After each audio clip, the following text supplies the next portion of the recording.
របៀបធ្វើទឹកត្រីផ្អែមសម្រាប់ញ៉ាំជាមួយនឹងនំបញ្ចុកបងប្អូនដែលមិនទាន់ចេះធ្វើទេអាចមកមើលវីដេអូនេះបានណាសម្រាប់របៀបធ្វើវិញដំបូងឡើយគឺយើងដាក់គល់ស្ករត្នោតសិនកូរឲ្យឡើងក្រហមតិចៗទៅបានហើយកូរស្ករឲ្យរាងក្រហមបន្តិចហើយនឹងសិមយើងចាក់ទឹកចូលទៅតាមបរិមាណដែលអ្នកទាំងអស់គ្នាចង់បានបើសិនជាមានសម្លេងរំខានអីសូមអ្នកទាំងអស់គ្នាអធិស្ឋានផងណាដោយសារតែខ្ញុំបញ្ចូលសលេងរាល់ដងហ្នឹងគឺអត់មានបន្ទប់សម្រាប់បញ្ចូលសលេងក៏ដូចជាឧបករណ៍ឬក៏ microphone អីដូចគេទេ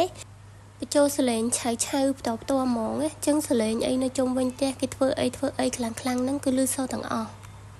នឹងហើយនៅពេលដែលយើងចាក់ទឹកចូលហ្នឹងយើងត្រូវកូរឲ្យស្ករលាយជាមួយនឹងទឹកឲ្យអស់ហើយបន្ទាប់មកយើងដាក់អំពិលទុំហ្នឹងអ្នកទាំងអស់គ្នាដាក់ទៅតាមចំណូលចិត្តណាបើចង់បានជូរយើងដាក់ឲ្យច្រើនទៅតែបើចង់អត់សូវចេះញ៉ាំជូរទេដាក់មុំទៅបានហើយសម្រាប់រូបមន្តធ្វើទឹកត្រីផ្អែមនេះគឺ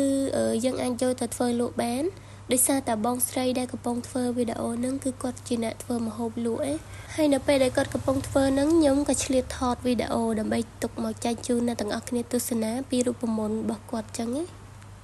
រួចហើយយើងស្ងោរទឹកត្រីផ្អែមមួយអំពិលទុំហ្នឹងទុកឲ្យពុះពេលទឹកត្រីផ្អែមពុះមួយសន្ទុះហើយសិមយើងបិទភ្លើងទុកមួយឡែកសិនបន្ទាប់មកទៀតគាត់មកបុកខ្ទឹមសសម្រាប់ដាក់ក្នុងទឹកត្រីហើយមុននឹងបុកហ្នឹងគឺគាត់យកតែច្រាំសិន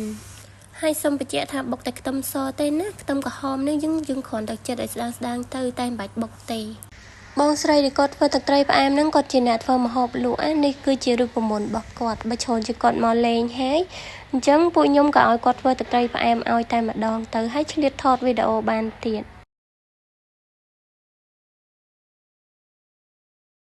តោះឥឡូវយើងងាកមកមើលទឹកត្រីយើងវិញម្ដងមិនទឹកត្រីទេអានេះទឹកស្ករដោយសារយើងអត់បានដាក់ទឹកត្រីឥឡូវយើងចាប់ផ្ដើមដាក់ទឹកត្រីគ្រឿងផ្សំខ្ញុំអត់បានបញ្ជាក់បរិមាណទេអ្នកទាំងអស់គ្នាអញ្ចឹងយើងអាចដាក់ទៅតាមចំណូលចិត្តរៀងខ្លួនបានណាហើយការធ្វើទឹកត្រីផ្អែមនេះដែរយើងដាក់តែទឹកត្រីបកងប៉ាក់នឹងឯងអត់មានដាក់អំបិលអីទៀតទេរួចហើយហ្នឹងគាត់ធ្វើការជ្រុំអំបិលទុំមកយើងចង់បានជូរប៉ុណ្ណាយើងជ្រុំប៉ុណ្ណឹងមកពេលជ្រុំអំបិលទុំរួចហើយយើងស្រង់អំបិលទុំកាក់អំបិលទុំហ្នឹងចេញមកឲ្យអស់មកពេលជ្រុំហ្នឹងយើងបាច់បិទភ្លើងទេណាយើងនៅបើកទឹកឲ្យនៅពុះអញ្ចឹងទៅនិយាយទៅទឹកត្រីផ្អែមហ្នឹងយើងត្រូវច្រោះកាក់ចេញឲ្យស្អាតហ្មងបាញ់ញ៉ាំទៅវាអត់ស្អាតកអញ្ចឹងណាឥឡូវយើងបិទភ្លើងទុកឲ្យទឹកត្រីនឹងចុះត្រជាក់សិនពេលទឹកត្រីផ្អែមចុះត្រជាក់ហើយនឹងចាំយើងដាក់ខ្ទឹមសហើយនឹងខ្ទឹមក្រហមខ្ញុំរៀនធ្វើដំបូងខ្ញុំដាក់ខ្ទឹមនៅពេលទឹកក្តៅមានណាខ្ទឹមនឹងឡើងខៀវហ្មងណា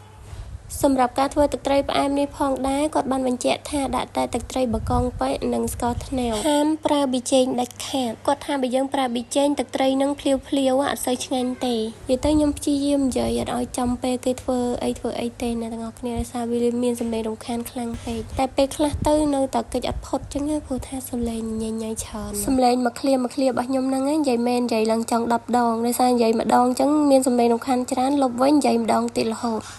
រួចហើយយើងកូរទឹកត្រីផ្អែមហ្នឹងឲ្យសព្វចូលជាតិគ្នាបានល្អទៅរួចរាល់ហើយសម្រាប់សណ្តែកដីវិញយើងមិនបាច់តន់បុកដាក់ទេដោយសារតែយើងក្របបានញ៉ាំទៅសណ្តែកដីហ្នឹងវារីកអត់ឆ្ងាញ់ទេអញ្ចឹងយើងបុកសណ្តែកដីហ្នឹងដាក់ក្នុងថង់មួយចងថង់បិទចិត្តឲ្យស្អាតនៅពេលដែលយើងញ៉ាំហ្នឹងយើងមិនដួសទឹកត្រីផ្អែមដាក់ក្នុងកូនចានចងថើអត់អញ្ចឹងចាំពេលហ្នឹងចាំយើងដាក់សណ្តែកដីហើយបើដូចគាត់អ្នកធ្វើលក់អញ្ចឹងតើតពេលភ្ញៀវញ៉ាំបានគាត់ដាក់សណ្តែកដីឲ្យឬក៏ភ្ញៀវខ្ចប់អញ្ចឹង